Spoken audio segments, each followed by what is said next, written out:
There's a lot of confusion about wording regarding damage percent in TOF. There's final damage, elemental damage, all elemental damage, etc. So what does it all mean? Let's take a quick look.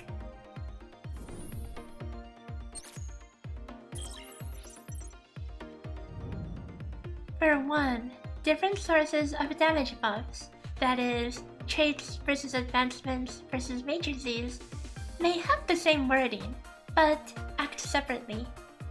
For example, the 6% final damage on Icarus is a separate multiplier than the final damage from matrices, which is also separate from the final damage on Courant.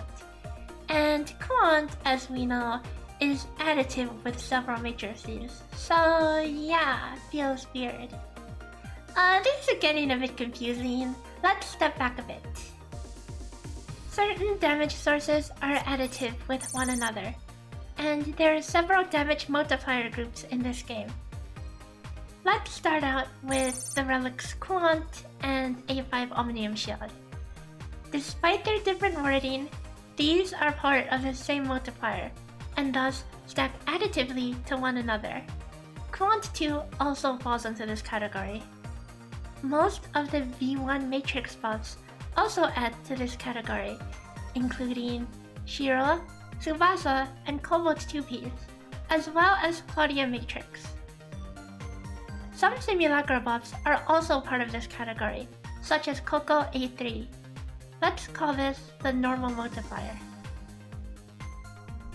Next, we have matrix final damage. Multiple sources of final damage on matrices are additive with one another. This includes matrices such as Havo, Umi, Alice, Fender 4-piece, and Lin 4-piece. Samir 2-piece also falls into this category. After that, there's all elemental damage.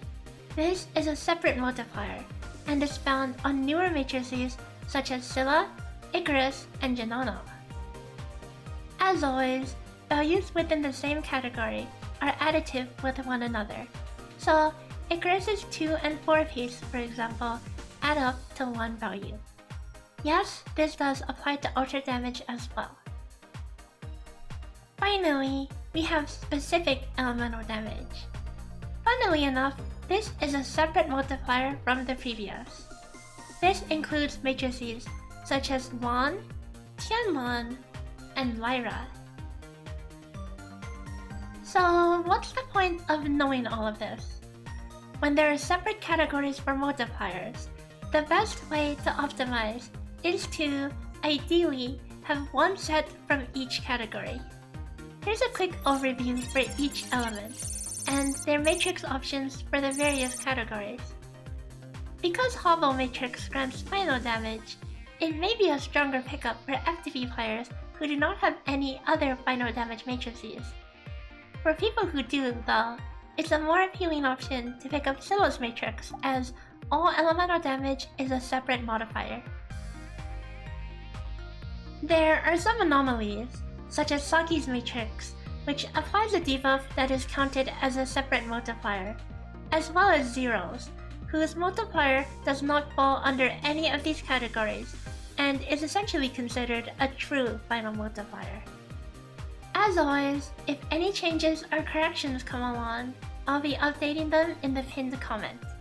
Testing multipliers is an extremely tedious process, and I need to be working on my Fiona content. I'll see you guys next time!